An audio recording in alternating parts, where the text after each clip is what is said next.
Choqués par les conditions d'expulsion de Congolais venus des États-Unis, les autorités congolaises ont carrément pillé l'avion le transportant de rebrousser chemin pour les USA en vue d'un traitement correct des êtres humains.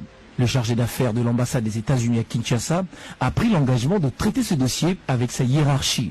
Et les jets prépositionnés actuellement en Afrique du Sud s'apprêtent à ramener dans les conditions que les Congolais remarqueront à l'arrivée.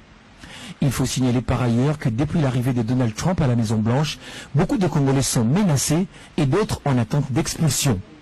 Dans l'entretemps, en France, Emmanuel Macron vient de proposer à l'Assemblée nationale une loi restrictive en matière d'immigration qui prévoit notamment l'expulsion des demandeurs d'asile en cours de traitement de dossier.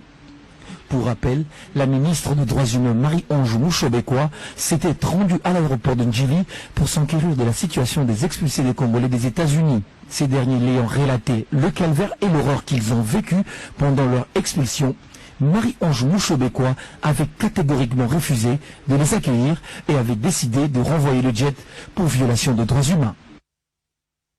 D'une curieuse information, constate africlalibre.be, la ministre congolaise des droits humains, Marie-Ange Mouchobekwa, a renvoyé aux États-Unis 6 Congolais expulsés par l'administration américaine. Selon la ministre, les 6 Congolais expulsés ainsi que 2 Zambiens sont arrivés menottés, enchaînés aux chevilles et au niveau des hanches comme des esclaves. En outre, ils portaient des couches afin de ne pas être obligés de se lever pour aller aux toilettes durant le voyage. 6 Congolais renvoyés aux États-Unis. L'avenir souligne que les uns ont témoigné avoir passé 30 heures, tandis que d'autres plus de 20 heures dans ce jet immatriculé N7176S. Situation jugée inadmissible pour le gouvernement congolais vu l'étendue du territoire américain, précise Marie-Ange Mouchobekwa, qui soutient que leur déportation devrait se faire dans le respect de la dignité humaine.